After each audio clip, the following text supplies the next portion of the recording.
Olá pessoal, sejam bem-vindos. Hoje eu vou falar sobre a filosofia existencial de Simone Beauvoir, uma importante autora muito conhecida como uma intelectual do feminismo e também do existencialismo. O existencialismo, como você deve saber, se você já teve algum contato com a obra de Sartre, por exemplo, eu tenho aqui um vídeo sobre o existencialismo é um humanismo, que é um ótimo livro para começar a estudar esse movimento. Ele parte do seguinte pressuposto, que o ser humano é livre sempre. E isso não é exatamente uma frase de triunfo, quando Sartre diz que o ser humano está condenado à liberdade. Nesse ensaio da Beauvoir por uma moral da ambiguidade, a filósofa, embora ela não gostasse, não se considerasse uma filósofa, ela tenta apresentar uma moral existencialista. Além de defender o existencialismo de alguns ataques que a gente vai ver, assim como o existencialismo é humanismo do Sartre, é uma defesa do existencialismo, de vários ataques, ela também insinua uma espécie de redenção pelo engajamento, pela ação, pela interação com a realidade. Então vamos entrar no conteúdo, porque o roteiro que eu preparei para esse vídeo ele é mais extenso e mais denso do que o normal, porque eu só li esse ensaio uma vez e o meu contato com ele é menor do que outros vídeos aqui do canal, do que a maioria. Então eu vou me basear bastante nas próprias palavras da autora. É um ensaio lançado em 1947. Ela utiliza a terminologia sartreana de o ser e o nada, que é a grande obra do Sartre, né? A principal obra dele na filosofia, que é, por sua vez, muito influenciada pelo trabalho do Heidegger, que lançou O Ser e o Tempo, e mudou os rumos dessa discussão no começo do século XX. Então, o existencialismo, o Sartre, ele se coloca a Beauvoir junto como herdeiros da fenomenologia, e eles vão dar enfoque à questão humana, à questão do ser humano na existência. O termo que o Heidegger usa é o Dasein, o ser aí, jogado na existência.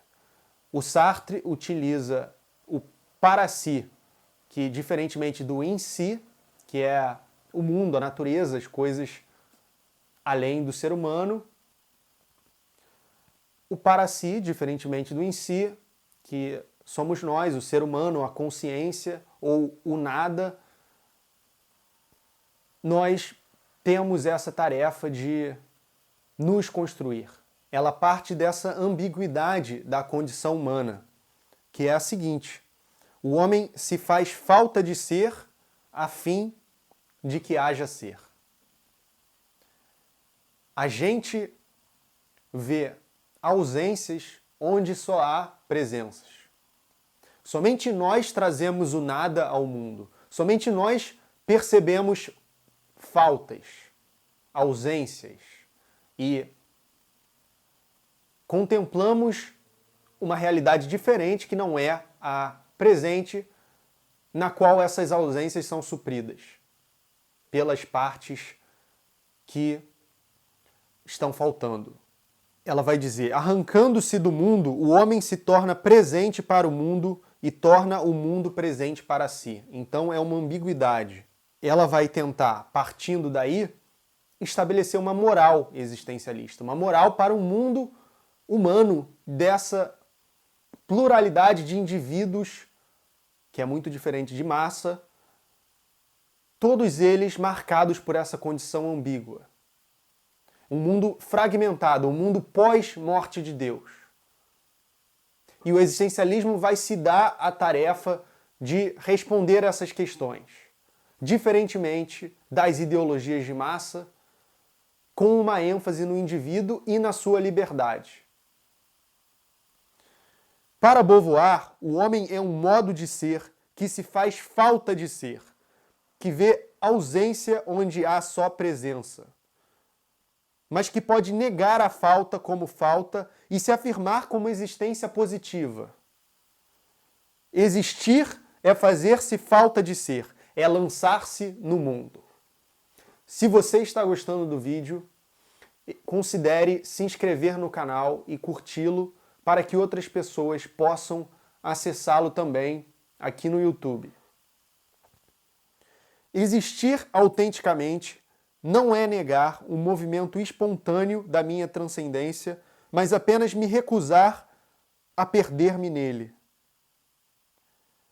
O ser humano carrega a responsabilidade de um mundo que não é a obra de uma potência estrangeira, mas dele mesmo, e no qual se inscrevem tanto suas derrotas como suas vitórias. Então é um mundo pós-morte de Deus. Não há algo por trás. Houve a superação dessa dicotomia essência e aparência. Principalmente com Nietzsche, com a virada nietzschiana na filosofia, da qual os existencialistas vão ser muito tributários. O mundo moral não é um mundo dado, ele precisa ser construído. Uma moral da ambiguidade será uma moral que se recusará a negar a priori que existentes separados possam ao mesmo tempo estar ligados entre si e que suas liberdades singulares possam forjar leis válidas para todos. O homem, ao fracassar no querer ser, se quer também desvelamento de ser.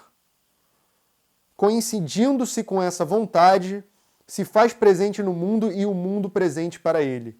O desvelamento implica uma tensão, um distanciamento intrínseco à liberdade, que é a fonte de todos os valores e todos os modos de ser. Querer-se moral e querer-se livre é uma única e mesma decisão. Além da gente estar condenado à liberdade, essa condenação tem inscrita nela também uma moral. Uma moral que não é dada, que é preciso ser pensada, que vai ser ao mesmo tempo uma aposta e uma decisão. Vamos falar melhor sobre isso. A liberdade, para Beauvoir, só se dá na medida em que é tida em mente, que deve ser conquistada. Mas essa liberdade não é dada, porque ela precisa ser realizada. Embora ela já acompanhe a nossa condição, ela precisa ser desenvolvida e conquistada. Não é algo que está dado na nossa experiência. A gente pode viver com uma fé, com uma negação da nossa própria liberdade. É nesse sentido que ela diz que a liberdade só se dá na medida em que é tida em mente, que deve ser conquistada. Só é fazendo-se ser. A espontaneidade humana se projeta sempre na direção de algo. Mas para que esse sentido justifique a transcendência que o desvela, é preciso que ele próprio esteja fundado. Ele não o será se eu mesmo não escolher fundá-lo. Então, é esse desvelamento de ser. Uma transcendência, a nossa contemplação, a nossa abstração envisiona essa possibilidade, esse modo de ser, esse futuro, e a nossa liberdade se realiza na medida em que a nossa ação, o nosso engajamento corresponda a essa transcendência, a esse movimento, a essa projeção. A vontade se legitima no movimento em que funda o projeto enquanto ação, a ausência enquanto presença. É esse movimento. Essa é a nossa condição. Essa é a nossa ambiguidade. A gente só é na medida em que a gente se faz querendo ser.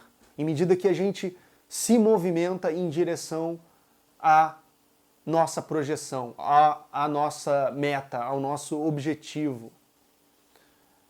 Autenticamente. Só assim a gente atualiza a nossa liberdade.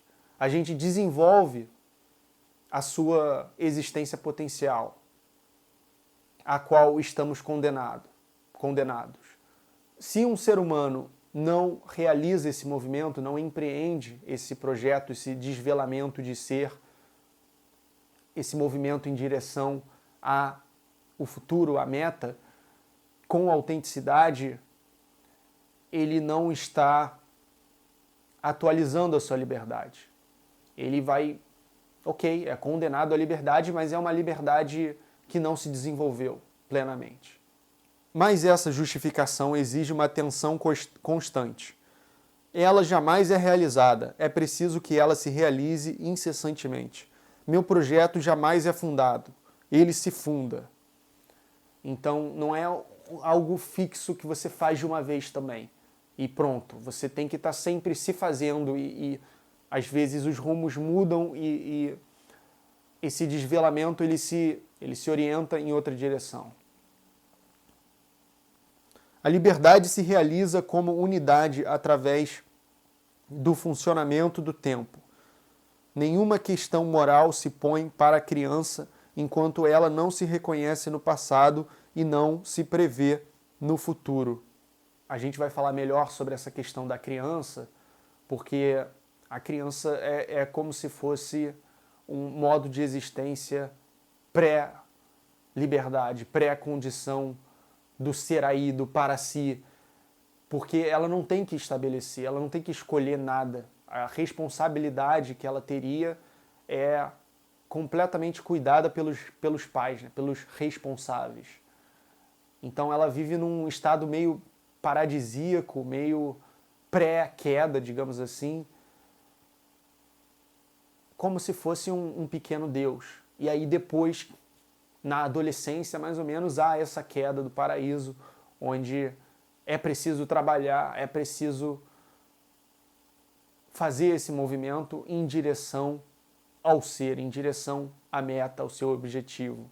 Nesse momento, onde o ser humano amadurece e precisa se instaurar, precisa afirmar a sua liberdade através da ação em direção a essa meta concebida, eis que entra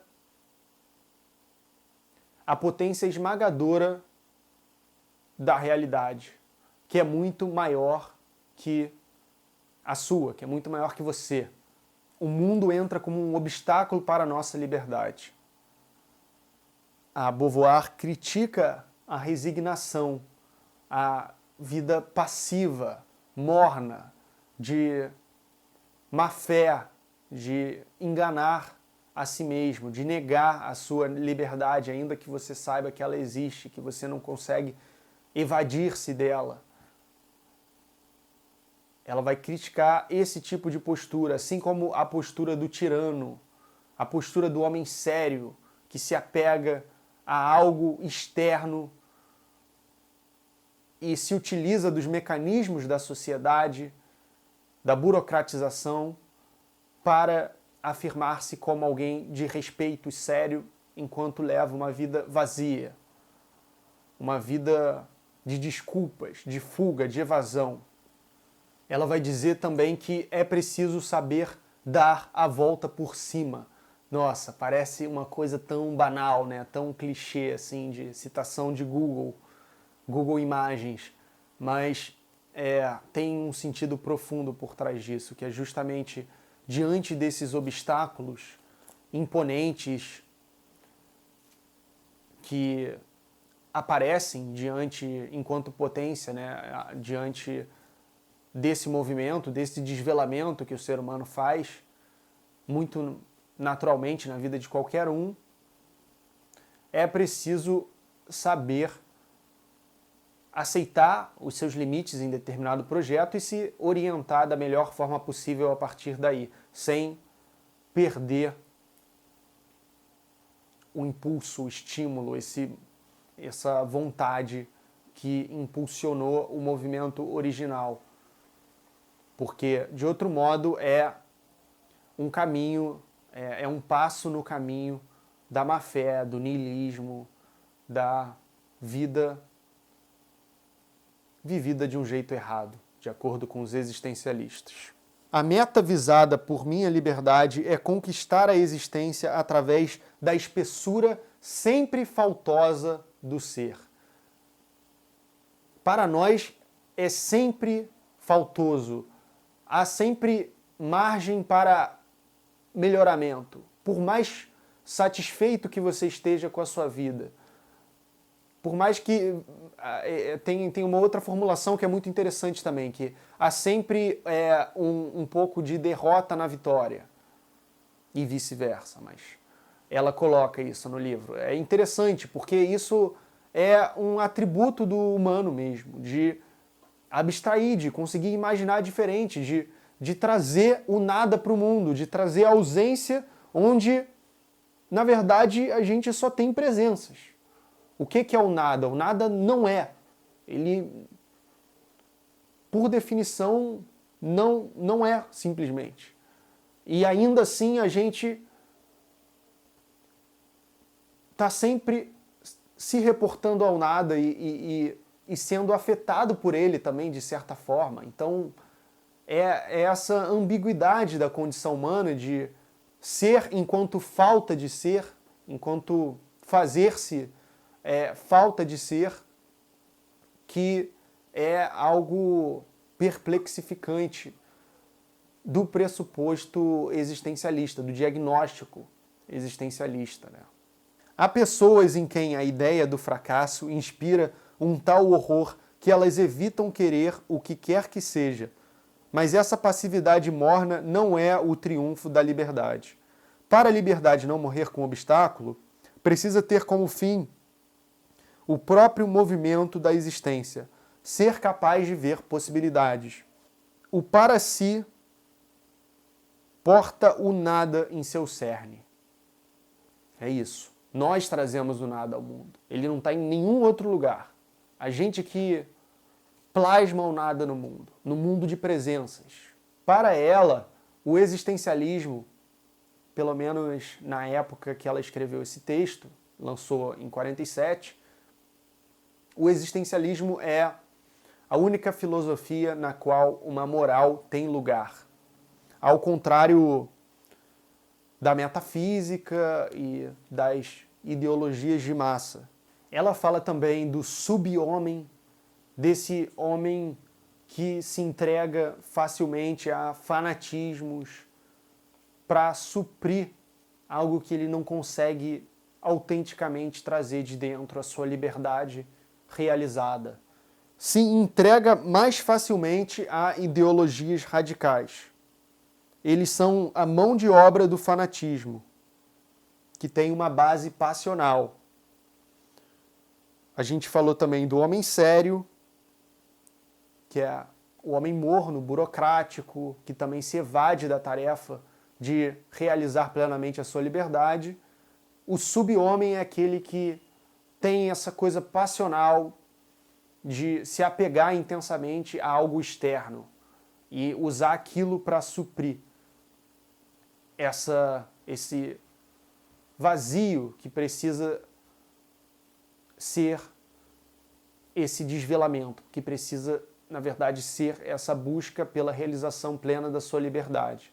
Então ele também se evade de um jeito radical e sendo mão de obra para ideologias de massa e provavelmente pessoas que vão facilmente se entregar a atos de violência e etc. Então, tanto o homem sério quanto o sub-homem se perdem em um objeto, em uma causa, em algo que é além. Pode ser o seu trabalho de 9 às 5 e a sua carreira sem muitos esforços, algo que está muito na cartilha e que também não vai muito longe, mas que o homem sério fica satisfeito e se acha uma pessoa respeitadíssima e digna e de sucesso. Às vezes implanta essa ideia na sua cabeça tão bem que acredita. E o sub-homem é esse que vai apoiar movimentos passionais e radicais externos. Vai ser a mão de obra por exemplo, do fascismo. A má-fé do homem sério provém de ele sempre renovar a negação de sua liberdade. O niilismo é a seriedade decepcionada e voltando-se sobre si mesma. Ela fala da vontade de poder do niilista, utilizando terminologia nietzschiana aqui. Na vontade de poder do niilista, o gosto pelo nada se reúne ao gosto original pelo ser, por meio do qual todo homem primeiramente se define. Ele se realiza como ser ao fazer-se aquele através de quem o nada vem ao mundo. E aí ela diz que o nazismo, por exemplo, foi uma mistura de vontade de poder e vontade de suicídio, que é um movimento onde esses dois aspectos estavam em relação. O niilista recusa a existência sem conseguir aboli-la. O niilista sabe que o mundo não tem um ser definido, um sentido intrínseco, mas ele se recusa a valorar ele próprio o mundo, a instaurar ele próprio o sentido e fazer-se alguma coisa em sua liberdade no mundo. Ele não vê a liberdade como fim universal e absoluto. Ela fala sobre o aventureiro também, e que no caso do aventureiro, por exemplo, Dom Juan, o galanteador, o que vai ter várias experiências, pelas experiências, ele está indo de ação em ação, ele não tem nada, ele está indo de galho em galho, ele também é vazio. Ele também, de alguma forma, está se evadindo. Nesse sentido, ela tem uma visão diferente da do Camus, que vai elogiar, pelo menos o Camus no Mito de Sísifo, que é um livro que é um dos mais famosos dele, mas que ele não estava ainda tão maduro enquanto filósofo, é muito diferente do Homem Revoltado, que ele vai lançar depois, e até resolvendo alguns dos buracos do Mito de Sísifo. Mas no Mito de Sísifo ele faz um elogio do Dom Juan, da multiplicidade de experiências, que é uma forma de vencer o absurdo, de conseguir superar, de alguma forma, ainda que nunca integralmente, esse divórcio entre você, o ser humano, e o mundo. Para Beauvoir, inclusive, aproveitando que estamos falando das diferenças do pensamento dela e do pensamento do Camus, a vida humana não é absurda, ela é ambígua, por uma moral da ambiguidade. E eu já vou falar melhor sobre isso, porque ela vai pontuar essa questão, essa diferenciação. O apaixonado se faz falta de ser, não para que haja ser, mas para ser. Ele permanece à distância, jamais é preenchido. Agora mais um, o apaixonado, que é essa coisa quase que platônica, que no fundo acaba sendo platônica, ainda que involuntariamente. Porque o apaixonado ele alimenta sempre a sua condição de distanciamento do objeto. Então é isso que ela está falando aqui. O apaixonado se faz falta de ser, não para que haja ser, mas para ser. Ele permanece à distância, jamais é preenchido. O artista e o escritor tentam superar a existência, atingir o absoluto com a sua obra. A palavra, o traço, o mármore indicam o objeto enquanto ausência. Tem uma história do Michelangelo, quando ele fez a escultura do Davi. Perguntaram para ele como é que ele fez uma coisa tão linda, tão bela, tão perfeitamente esculpida. E aí ele falou que o Davi já estava ali, no pedaço de mármore. Ele só tirou o excesso. Apenas na obra de arte, a falta de ser retorna ao positivo. É positivo na medida em que é um engajamento com a existência. O homem não pode evadir-se do mundo e precisa realizar-se moralmente nele. Querer que haja ser e querer-se livre são a tarefa, constituem a tarefa humana. Querer que hajam outros homens e outros projetos, uma comunicação também é fundamental. Todo homem precisa da liberdade dos outros homens. Ela coloca isso até como uma justificação para a própria existência do homem. Todo homem lida com outros homens. O mundo no qual se engaja é um mundo humano, marcado por uma teia complexa de relações humanas.